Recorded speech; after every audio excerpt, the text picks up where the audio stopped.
The blonde maid hesitates with a soft sound, her calm expression barely changing as she prepares to address her mistress. From across the long table, the dark-haired lady sits in silence while the maid bows at the doorway and promises to go and retrieve someone immediately. A roaring crowd surrounds the arena at the Royal Lux Martial Arts and Magic Academy as two students face each other at the center of the stage. In the viewing area, a black-haired instructor watches the match with arms folded while another boy swings his sword fiercely in the arena, drawing everyone's attention. Frey Garnett, the high school teacher, looks on with composed eyes, inwardly encouraging Lily and acknowledging her as his talented student. When the duel ends, Lily stands victorious over her collapsed opponent as the spectators shout that the match is over and praise her as the amazing repeat winner. Catching her breath with a light exhale, Lily wipes the sweat from her cheek and stretches her arm, relief and quiet pride flickering in her eyes. Frey smiles brightly, thinking to himself that her performance was truly impressive. Walking among the students, he comments that Lily has succeeded once again and that her display was astonishing. Some students whisper warily that he is merely a commoner teacher and warn each other not to get too close to him. Turning his head in surprise, Frey calls out to someone, his brows lifting as he addresses them as sensei. A group of girls react with mixed emotions as one excitedly calls to Frey sensei while another looks uneasy and flustered. Lily hurries up to him with flushed cheeks, nervously asking how she performed and seeking her teacher's approval. Frey scratches his head with a sheepish smile, saying he has no complaints, proudly praising her brilliance and insisting her success is thanks to her own efforts. Lily reflects that even so, his teaching style is the best in the entire country, remembering just how much his methods have helped her. Nearby, another male teacher basks in the attention of a circle of girls while Frey watches quietly from behind, excluded from their lively group. That smug instructor laughs that nobody pays attention to Frey simply because he is not an aristocrat, saying such neglect is inevitable in this academy. Frey stands apart and admits he is only a commoner with no outside connections, trailing off into silence as he considers his own limitations. Later, he tells Lily he wishes he could offer her more than swordsmanship and magic, but she quickly protests that she does not need anything else from him. He then turns away somewhat stiffly, declaring that he dislikes being touched by his students and that they should restrain themselves, leaving Lily awkwardly murmuring that she understands. That night he broods over his own words, recalling his wish to do more for them while chiding himself for being condescending, and he remembers Lily's upcoming birthday. Realizing he should at least prepare a gift, he decides he must find something suitable to give her. He recalls how, at the academy where nobles gathered, he had somehow managed to become a teacher despite his humble birth. However, a sharp, resentful eye appears in his memory, reminding him that someone among the nobility had never accepted his appointment. A shout of his name echoes as if from the past, signaling the moment everything began to crumble. He remembers facing his former colleague, who smugly confirms that Frey really has been expelled from the academy and claims to know the reason. With a falsely sympathetic smile, the female student Maya clings to the aristocrat teacher and laments that she never expected Frey sensei to treat her so badly. Rumors multiply as voices insist that Maya's case was only the beginning and that there have been many similar incidents involving other girls. A finger points accusingly at Frey while the aristocrat shouts that female students' misfortunes are entirely due to his inadequate training. Clutching his head in theatrical disgust, that teacher wails that a horrible beast has been lurking within this prestigious academy all along. He then pretends generosity by saying that, for the sake of their long friendship, he will at least listen to Frey's pleas before judgment is passed. Another instructor nervously suggests that the noble teacher is being too complacent, but his concern is brushed aside. A stern disciplinary officer steps forward, holding up a gloved hand and ordering Frey to stop, declaring that he is under interrogation and has no right to wander freely. The sneering noble leans close with a twisted smile, promising that Frey will never again be allowed to return and asking if he understands. Instead of despair, Frey bursts into loud laughter, throwing his head back as if the entire accusation were an absurd joke. His accusers stare in bewilderment, wondering if he has lost his mind. Lowering his head, Frey admits he already knew they disliked him, but says it is a shame things had to be pushed this far. With a sly grin and a gleam in his eye, He remarks that he had not expected them to stage such a convincing charade against him. The noble teacher, momentarily flustered, says he had been worried about the whole situation but now feels oddly relieved. Then, with exaggerated fury, he lunges forward and vows to finish Frey off himself. He thinks to himself that if Frey tries to defend himself he will only be thrown into jail, so even staying on the defensive will trap him. In a flash, Frey shifts his stance and delivers a powerful blow that sends the noble flying through the air. The man crashes to the floor with a scream, limbs flailing as the impact resounds through the hallway. Other instructors rush over in alarm, shouting to ask if Arius Dono is all right as he lies crumpled by the pillar. Struggling up with a shocked expression, Arius calls out Frey's name, unable to grasp what just happened. Frey walks away, telling them bluntly to exercise some self-control because he wants to be left alone with his thoughts. Turning back with a bored expression, he asks Arius Sensei if he can go home now, clearly finished with the farce. Arius reaches toward him in frustration while guards hesitate, one saying he doubts they can stop Frey at this point. Later, outside the academy, someone calls to Frey Sensei as he walks down the steps with his eyes shadowed, guards watching from afar. Lily runs up, breathing heavily, and anxiously asks why he is leaving after hearing he will be gone from the academy. He tells her that his training style is not suited to the academy's female students, giving that as the official reason. Lily practically shouts that he would never commit the alleged acts, insisting his training has always been proper. She reminds him that aside from tending injuries, he has never laid an inappropriate hand on any girl, herself included, leaving him to call her name in confusion. Determined, she says she will protest the decision, but he warns that doing so would only make things worse for him. With tears in her eyes, she admits she would be completely lost without him as her teacher. Standing apart on the cobblestone path, she confesses that half of who she is was shaped directly by his guidance. He responds by asking if she remembers everything he has taught over the years, and when she eagerly says she remembers all of it, he tells her that is enough.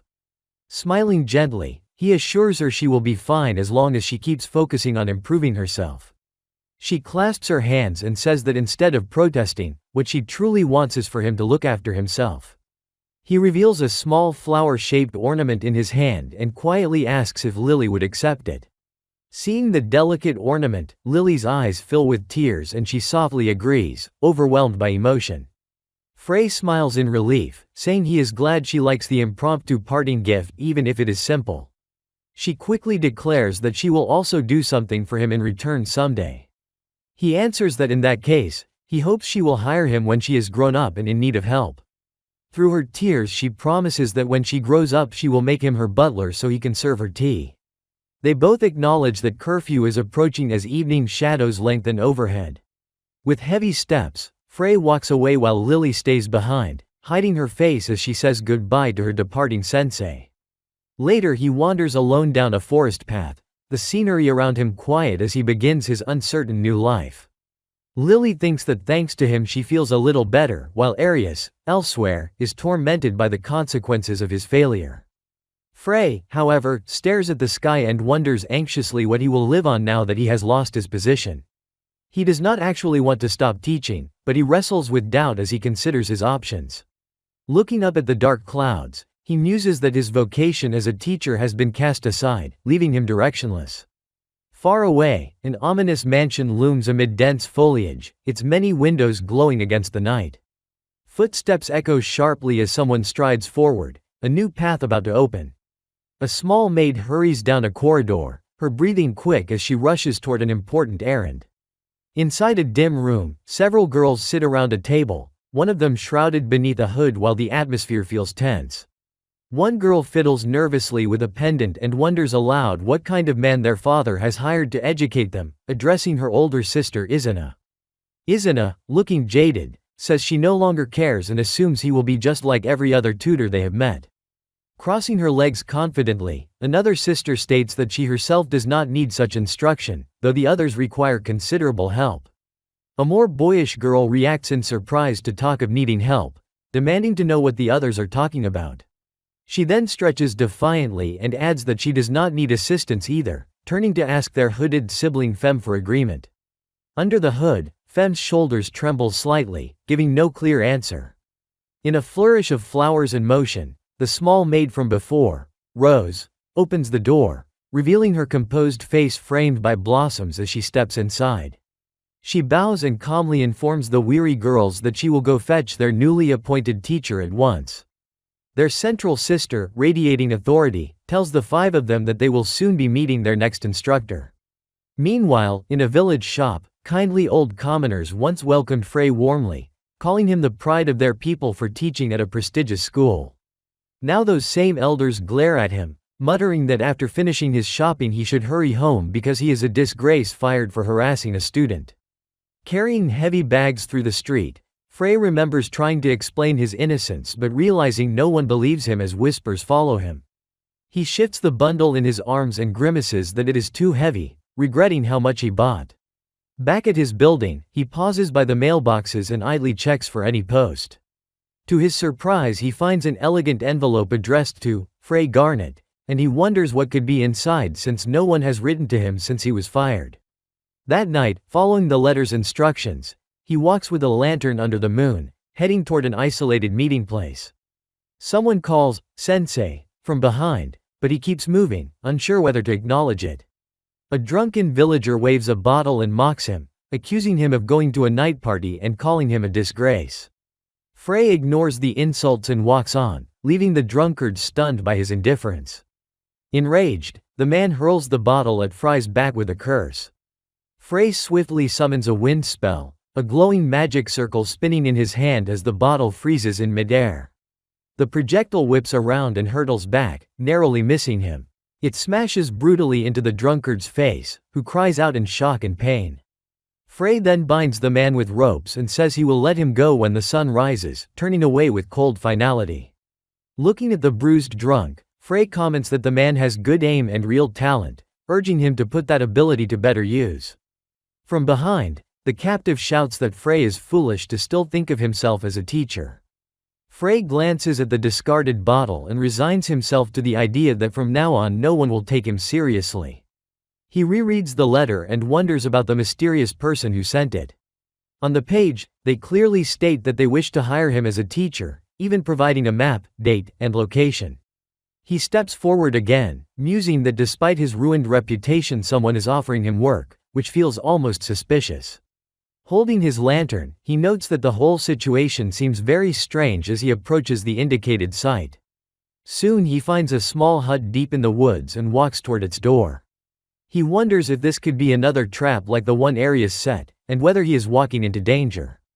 Standing before the entrance, he admits he is hardly a decent person anymore and does not even know why he came. With a faint, self-mocking smile, he decides he probably came out of simple curiosity.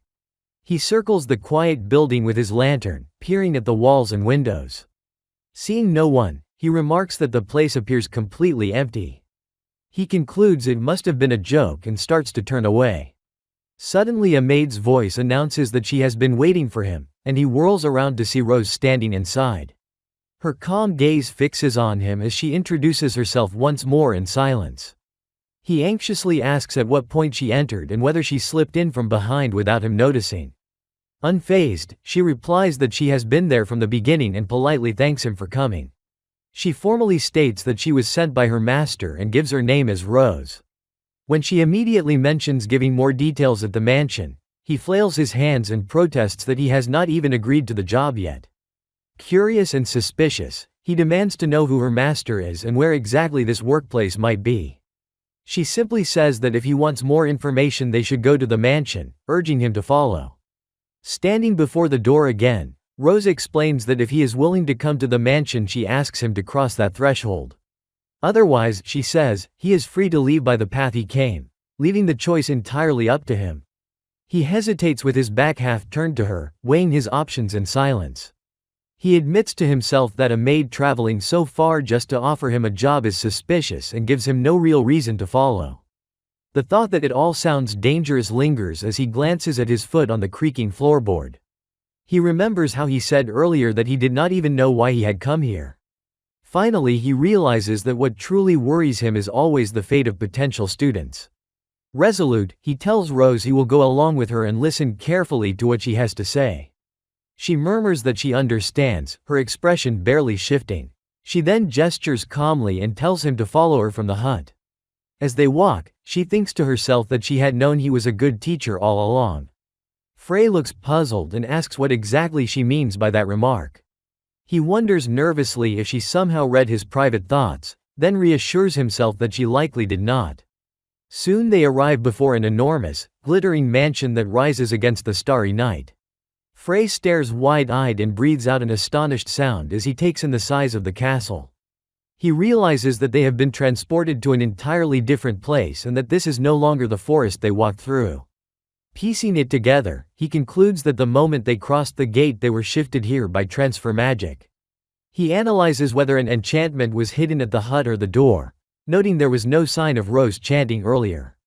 He studies the back of the quiet maid and wonders who her master could be and if this entire display was orchestrated just to bring him here.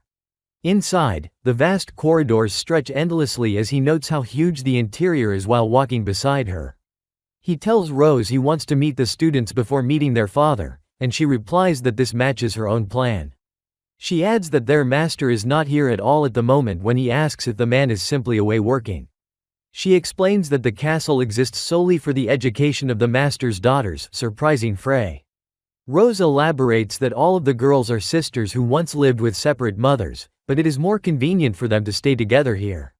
Since the master rarely uses this castle, she says, he decided it would be more economical to repurpose it in this way. Frey processes that his new students are several girls who also happen to be sisters.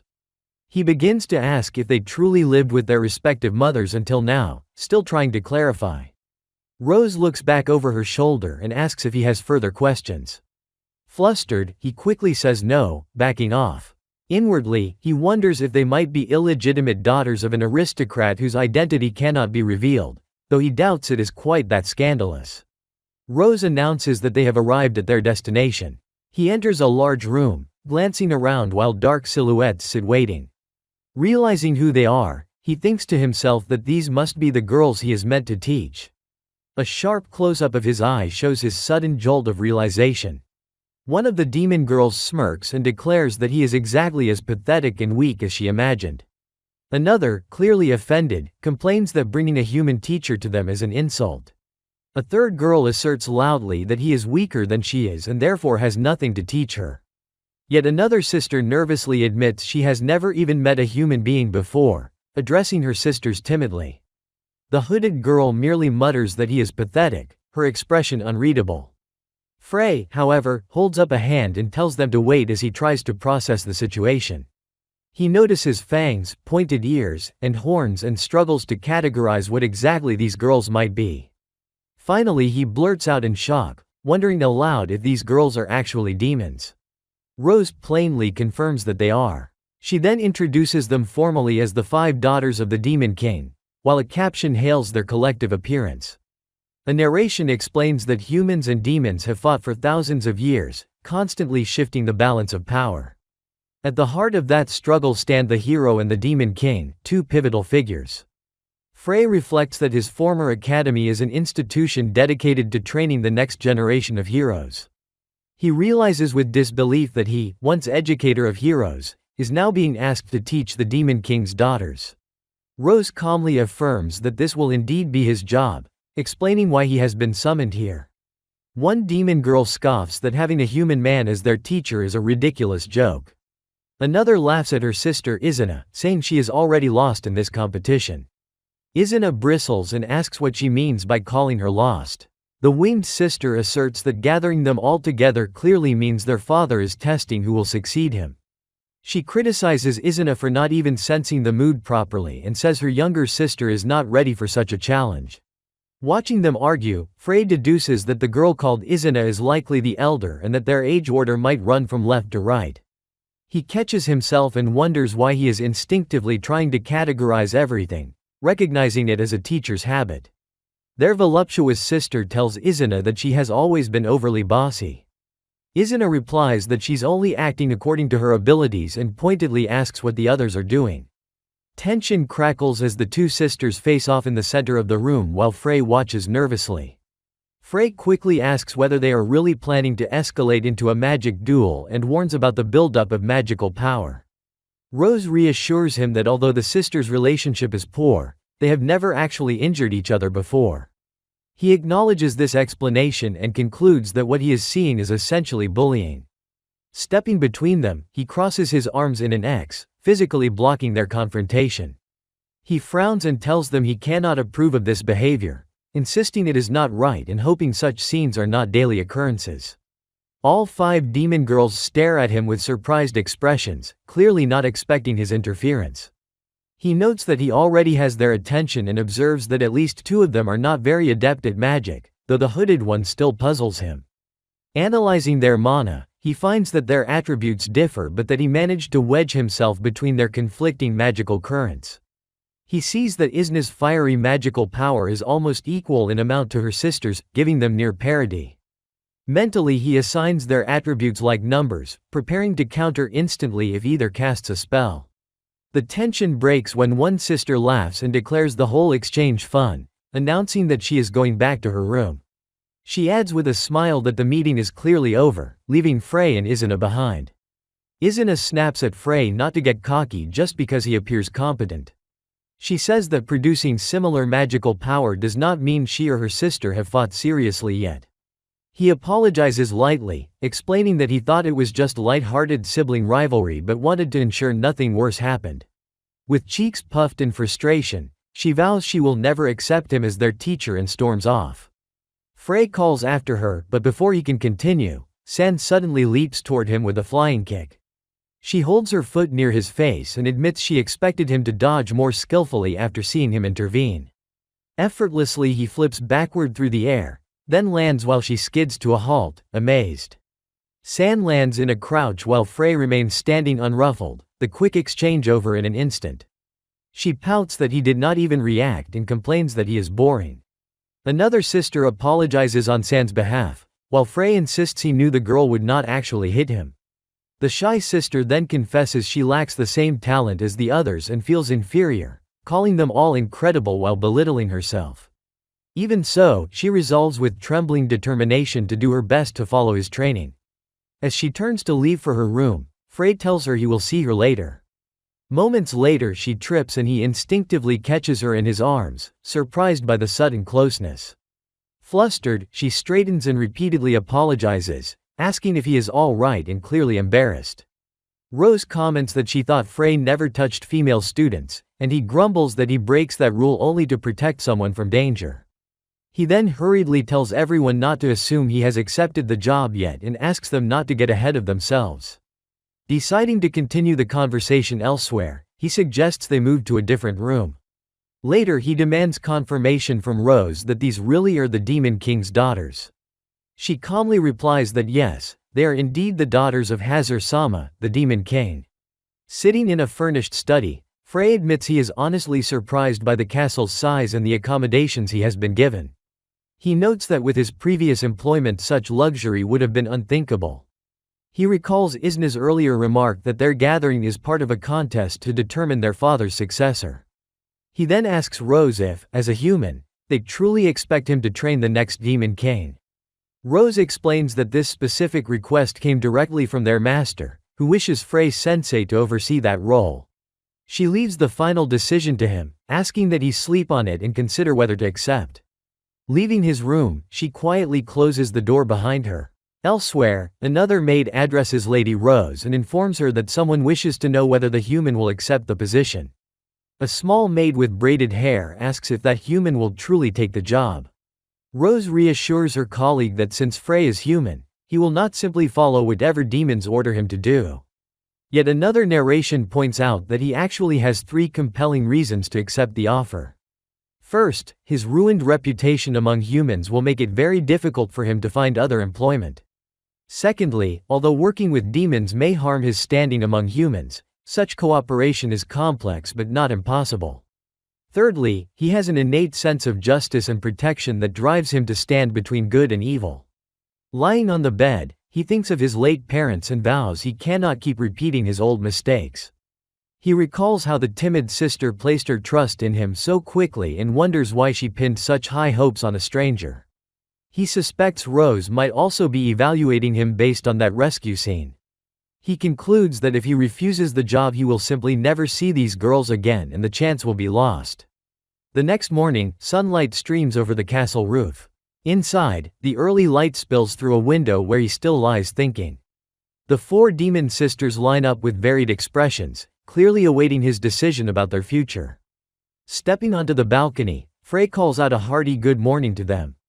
Fia beams up at him, seemingly eager to regain the confidence she once lacked, while he wonders what she expects from him after so little time. He calls out to Rose, saying he has one more thing to ask.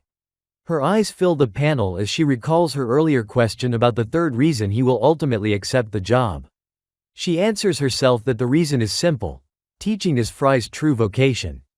That day in class, Frey Garnet stands before the girls and formally introduces himself as their new instructor. He declares that from this day forward he will be their teacher.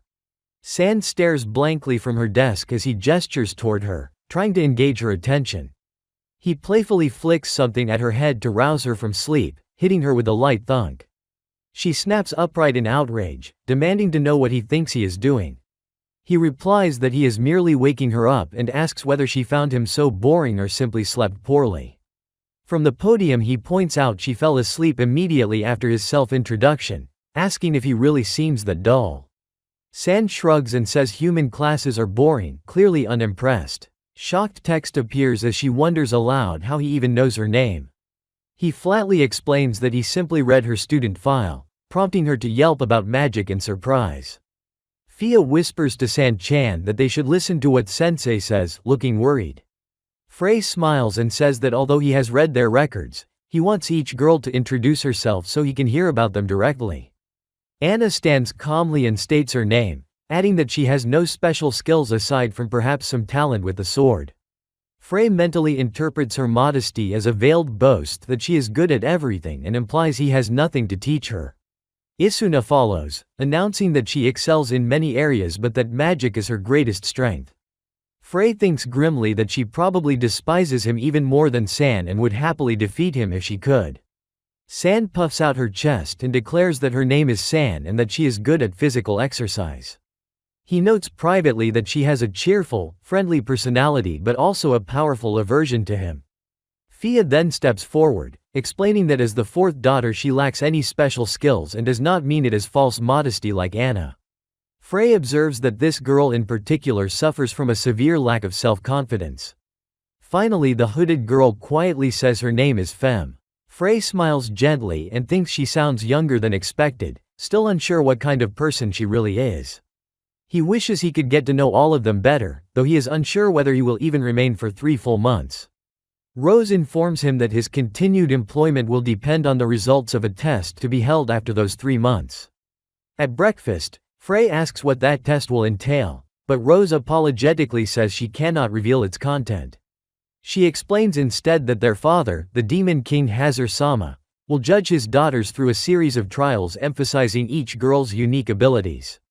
Frey closes his eyes thoughtfully, resolving to make full use of the short 3 months he has been given.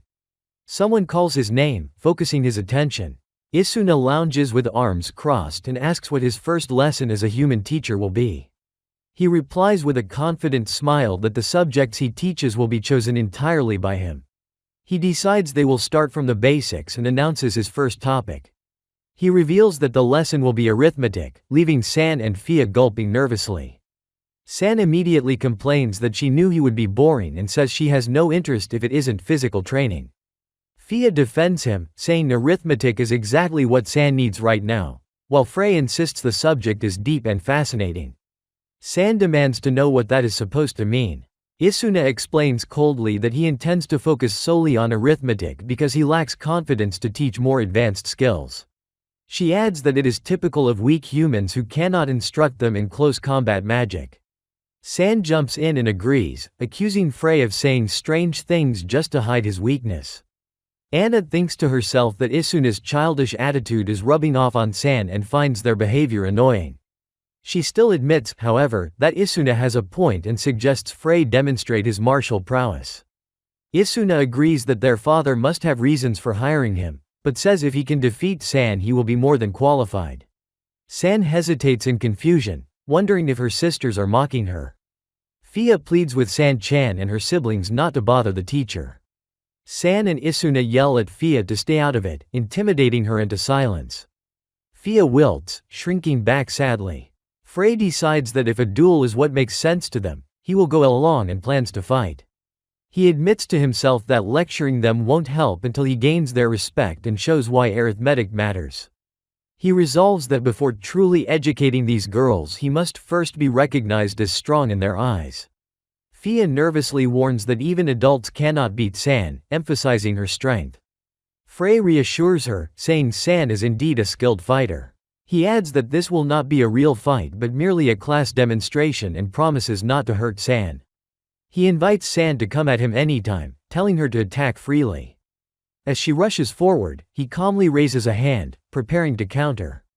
He blocks her acrobatic kick with ease, his expression focused. He notes that from this stance he can defend himself comfortably and even guesses that her mother is likely a particular race. He identifies her heritage as that of a dark elf, a race known for flexibility and agile mobility. He also observes that dark elves possess high magical power and that she channels that energy into physical strength. He admits that an average adult would stand no chance against her, but he is still unfazed. San, realizing his composure, wonders in shock who this man really is. To the onlookers, the two figures blur as they trade blows in the field. Fia worries aloud that he looks strong but is only defending himself. Isuna shakes her head and says no, pointing out that Frey is actually handling all of San's attacks perfectly. She remembers his earlier statement that arithmetic is exactly what San needs and begins to understand. Finally San collapses spread-eagled on the grass, panting in defeat. Standing over her, Frey asks if she is satisfied with the outcome. He offers to continue if she still wants to fight, but she can barely respond. Tears streaming down her face, she wails that it is unfair and accuses him of cheating, unable to accept her loss. San jumps up and insists he must have used magic secretly, while another sister says Isuna claimed it was a fair fight. Isuna, surprised, admits there was no sign of magic at all. San asks why she still could not win, and Frey answers that the explanation is simple logic. He tells her that unlike her, he paused to think, reading her gaze, breath, timing, and forced to predict her movements. He adds that if she learns to stop and think in battle she will become far stronger. Fia chimes in that this is exactly what arithmetic is meant to develop, the ability to think logically. Frey worries privately that he might have crushed San's confidence and wonders if his approach will backfire. Suddenly the ground erupts beside him in a violent burst, startling everyone. San clings to his back, having instinctively leapt toward him for protection. She then grins brightly and praises him enthusiastically. Bouncing on his shoulders, she begs him to hurry and teach her arithmetic so she can grow strong quickly, though he protests that it is only the first step. He orders her to get down and says they must head to the classroom, silently vowing not to let students climb on him again. The narration notes that the files about the girls were accurate, especially regarding San's cheerful nature. It concludes that San, the third daughter, now openly shows her kindness instead of hiding it. Later, Isuna chants a powerful fire spell, sending blazing arrows to consume everything ahead. She stands with arms outstretched as a massive magic circle flares and fiery projectiles roar forth. She announces that this display is her true power and warns that just because Frey beat San does not mean she will spare him. With fierce eyes she demands he show his strength and recognize the difference between their abilities. The next moment she stands frozen in shock, her expression going blank. Her sisters comment that it is natural she would be bewildered after witnessing Frey's overwhelming magic. San cheerfully points out that Frey managed to fire 2 arrows without chanting and burn a larger tree than Isuna's spell. Fia excitedly declares she will go fetch Frey-sensei right away. Isuna mutters in frustration, asking if he must be feeling very pleased with himself after such a feat. Frey, however, crouches with his head in his hands, grumbling miserably. He tells Rose that this is bad and that he worries Isuna will now feel deeply insecure. Rose assures him that she will not interfere with his educational methods. Frey, still doubtful, asks why a man is concerned as he is needed to show off his strength at all. He recalls facing a similar dilemma at the Human Academy, where he had to balance discipline with respect. He remembers that aristocratic pride made it hard for them to accept a commoner teacher, putting him under constant strain. He also recalls that the only students who listened earnestly were the commoners among them. He laments that if he had shown some strength back then, more children might have acknowledged him and grown. He notes that the human world is rigidly hierarchical, preventing lower-born teachers from being chosen even if students prefer them. Rose says that in such a society, nobles are obliged to be taught by those of equal status. Frey admits that as a teacher he still should have stepped up anyway. Smiling awkwardly, he confesses he is afraid of making another serious mistake this time despite his best intentions. Rose responds that it is natural for a teacher to keep learning and struggling, and that this is not a bad thing. With a deadpan expression, she adds that if he fails to achieve good results in 3 months she will kill him, hoping this motivates him to grow. Fia peeks in through the doorway, catching the end of their conversation. She clenches her dress and thinks that even a strong teacher like him has doubts and insecurities. Resolved, she turns and runs down the hallway, promising herself she will do her best too. The next scene shifts to the quiet library, tall shelves packed with books. Frey walks between them, muttering that he hopes Isuna is not too upset and that he needs to talk with her. He spots her at a table with a stack of books and wonders if she is studying demon psychology. Isuna, however, mutters that there is no way she will let him defeat her again and decides to return to the basics. She recites dry definitions of magic from her textbook, diligently reviewing the theory. Watching from the aisle, Frey wishes he could teach her directly but decides it is better not to disturb her concentration. He instead says he will look for a book that interests him and read it somewhere else, walking away. Later he relaxes outside against the building, reading alone in the grass. Sand tackles him from behind with a cheerful shout of his name. She grins brightly and asks what he is reading, wondering if it is a martial arts or arithmetic text. He reveals with sparkling eyes that it is a volume of Earth Terra, the story. Narration explains that the series is set in an imaginary world but feels remarkably real. It also notes that the most captivating aspect of the series is its colorful cast of characters, particularly the main hero of Volume 3. Sand tries to mimic that hero's pose in front of him, balancing on one leg. Frey stares at her flatly, book in hand, unimpressed by her attempt. He muses that it is an extremely popular story among all ages, yet he has rarely been around people who share his love of reading. He is surprised to find human entertainment novels in the Demon Castle's library, though he notes the final volume is missing. He reflects that Sand now has confidence in him.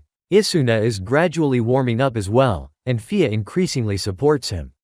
A mysterious hand gestures as someone resolves to remember something important. Anna practices magic outside, replaying his spells in her mind. She realizes she can replicate Frey's fire magic easily and concludes he had been holding back considerable power. Smiling to herself, she says she would like to fight him seriously someday. Even so, she decides she will keep testing him rather than expecting greatness from him immediately. In her imagination she dons a queen's robe and crown, clutching a Frey doll while declaring herself the castle's ruler and him just a human employee. Elsewhere, the narration turns to Femme, hinting there is more to her than anyone knows. A shot of her walking alone mentions she has been gone long enough that even Frey still knows almost nothing about her. The narrator adds that if Frey wants to meet his goals he must get along well with San and Isuna. Anna practices more fire magic on a tree, but the flames suddenly sputter out. Puzzled, she wonders if the spell consumed her magical energy faster than expected. She shrugs and says she does not really care, deciding to walk away. Later Frey notices a strange tree and suggests they investigate it. Anna secretly watches him depart and wonders where he is going, wishing she could discover his weaknesses. In the woods, Frey studies a scorched trunk and says he sensed magical traces here. He then spots a line of small footprints in the soil. As he follows them farther from the castle, he notes that the footprints continue steadily. Eventually he reaches a dense thicket and says this is where the trail ends. There he finds a massive hollowed tree with Femme sitting quietly inside its opening. He steps forward in surprise, asking what she is doing there. He worries to himself that he may have stumbled upon her secret hideout and fears she will resent him for it. Then he notices the book in her hands and recognizes it as Earth Terra, the story, specifically the elusive final volume. Fem shyly asks if he also likes that book. Frey smiles warmly, clearly delighted to share this interest. Watching from the shadows, Anna peers around the trees and wonders what they are discussing so intently. She considers moving closer and warns herself that she will not forgive Frey if he harms Fem. Meanwhile, the two stand facing each other peacefully beneath the trees. Frey thinks that he still does not truly know what Fem is like. He concludes that everything about her suggests she is still a child who is shy and loves reading. Suddenly, a sharp footstep cracks a twig nearby. Startled, both Frey and Fem whip their heads toward the sound. A cry rings out as someone steps from hiding. The hood falls back, revealing Fem's delicate face as leaves swirl around her in the forest. Frey stares and notes how extremely pale her hair and skin appear. He realizes that in certain light they are almost transparent. Fem begins to panic, stammering in fright. When Anna bursts from the trees, Fem curls up and screams loudly. Frey's mind jumps to the conclusion that this girl's mother must be someone extraordinary. A mysterious phenomenon descends from the sky like spears of light, and the narration explains that a rare being existing between the human realm and the ghost world is about to appear, a ghost that will affect them all. Anna, still hidden behind the trees, watches Frey and Fem talk and wonders uneasily what the two could be discussing so earnestly. Frey's eyes shine with excitement as he asks Fem which part of Earth Terra, the story she loves the most, clearly eager to bond over the novel. Fem fidgets nervously under her hood, struggling to answer, while Frey, taken aback by her hesitation, thinks that the scene unfolding before him would be his favorite moment in the book. Steam rises in the great bathing hall where Isuna soaks alone in the circular pool, unaware that someone is approaching as the calm surface ripples gently. Anna steps in and Isuna turns her head with mild surprise, remarking that she had not expected anyone else, especially Isuna, to be here at this late hour. With a relaxed smile, Anna says she thought she would have the bath to herself, while Isuna stands naked in the water, her small wings and tail exposed in the mist. Isuna looks away and explains casually that she only came because her body had gotten dirty, trying to make the situation sound trivial. Outside the castle, smoke still drifts over the blasted crater from the recent explosion, and Anna comments that it is a miracle everyone is unharmed, having heard Isuna was caught in it as well. Frey later leans close with concern etched on his face, asking Isuna and Fem if they are alright after what happened. He recalls how, just after the blast, he threw up a barrier and ended up pinning Isuna to the ground, shouting her name in panic while wondering what that terrible shockwave had been. The memory makes Isuna's eyes fly wide and her cheeks burn crimson as she realizes the compromising position they had shared. In the bath, Anna suddenly blurts out in flustered surprise, admitting that Frey had been there too, while Isuna presses her for confirmation. Later, in a corridor, Frey tells Isuna that Fem has locked herself in her room and confesses that he honestly has no idea what he should say to the girl. Isuna crosses her arms and replies that she will speak to Rose about the matter, instructing him to keep Fem's involvement in the incident secret for now and remarking that Frey is probably asleep by this hour anyway. That night Frey sits alone at a table in a dim storage room when Rose enters with a candle holder, her calm presence filling the silence. Beads of sweat on his cheek, he asks Rose if she knows anything about what is happening around Fem, his voice edged with tension. Rose answers that although an explosion of that scale is unprecedented, unusual phenomena have indeed been observed around Miss Fem before. Frey, remembering old notes, asks if she means the phenomena recorded in the castle documents, and Rose confirms it softly. She lists the details with a grave expression, mentioning malfunctions of magical tools and even the disappearance of magic itself, the candles flickering weakly as if to demonstrate. Frey cuts in, saying he wants to hear Lord Hazard's judgment on the matter because the decision will shape Fem's future. He stands abruptly, exclaiming that with power of unknown origin and magnitude, they must consider Fem's fate carefully, wondering if she can truly go on living here like this. Elsewhere in the bath, Anna muses aloud that Frey is probably right now discussing Fem's fate, while Isuna listens with widening eyes. Anna suddenly splashes upright, demanding to know how Isuna could guess that so accurately, accusing her of fishing for information. Isuna puffs out her cheeks in irritation, admitting it seems no one else had noticed the signs surrounding Fem. She lays out the situation clearly, Unidentified magical phenomena constantly occur near Fem, and the earlier explosion with no clear attribute or origin happened when only the two of them were present, making suspicion inevitable.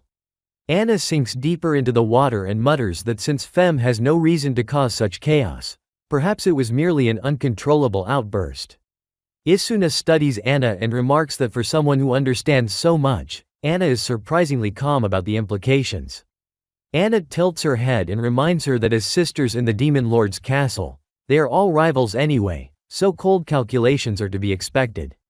Back with Rose and Frey, he quietly asks what will happen to Fem, wondering if they will isolate her or send her back to her mother, or perhaps choose some harsher alternative. Rose answers in a solemn tone that the final decision has been entrusted to Frey himself. He jolts in disbelief and stammers, learning that the treatment of the young ladies of the castle, Fem included, rests entirely on his shoulders. A wry smile tugs at his lips as he realizes that from the beginning they had planned to dump all the troublesome work on him if things ever reached this point. Looking down at his hands, he interprets Rose's implication that in the worst case, they might need him to use those hands to take drastic measures regarding Fem. He suddenly slams back verbally, shouting that it is absurd to think he would ever use his hands to harm that girl and demanding who could wish for such a thing. Rose remains steady and suggests that if he rejects that path, he must simply choose a different decision. She gently pokes a candle flame and adds that, in her personal opinion, there is another way. Rose then says she believes Frey himself should be the one to guide Fem, her eyes sincere as sparkles drift around her in the dim room. Frey points at himself in disbelief and asks if she means teaching Fem how to control that frightening power. He thinks bitterly that just doing the unpleasant dirty work would almost be easier than facing a force that could erupt without warning. Yet Rose reminds him that if it were easy they would not be in such trouble. Images of a hooded Fem flash through his mind as he weighs the responsibility laid upon him. Steeling his resolve, he walks down the corridor toward Fem's room, his expression grave but determined. Ahead he notices Isuna waiting with her arms crossed, and the sight makes him pause in surprise. She steps forward and asks if he has some business in Fem's room, clearly intending to screen any visitors. Inside, Fem lies curled on her bed in her black dress, her small body tense and her back turned to the door. Hearing her name called, she flinches and turns with startled eyes, realizing someone has entered. Out in the hallway, Frey explains through the closed door that, as he said earlier, both he and Isuna are fine and only their clothes were dirtied by the incident. From on top of the bed, Fem stares fearfully toward the door as Frey asks what she herself wants to do now.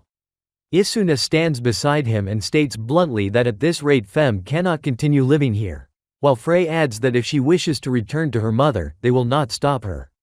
Isuna's gaze sharpens and she declares that she will not interfere if Fem chooses to leave. Frey, standing framed in the doorway, adds that if Fem instead wants to stay and learn to control her power as she is now, he will make that possible.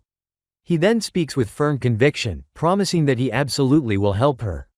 Isuna, taken aback by his sudden passion, asks in confusion what exactly he is doing. Fem slowly sits up on the bed, looking toward him with wide, hopeful eyes as she quietly calls him sensei. Frey's question from earlier echoes in her mind, asking which part of Earth Terra, the story she likes most. Remembering that scene, she pulls a blanket over herself like a hood, hesitating yet wanting to answer. Out in the forest of her memories, Frey stands before the hooded Fem and recognizes her awkward gesture, asking if she is giving a thumbs up like the hero's famous pose from Volume 3.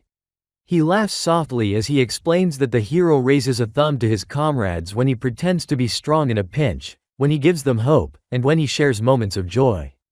To him, that thumbs-up pose becomes a symbol of trust and a solemn pledge.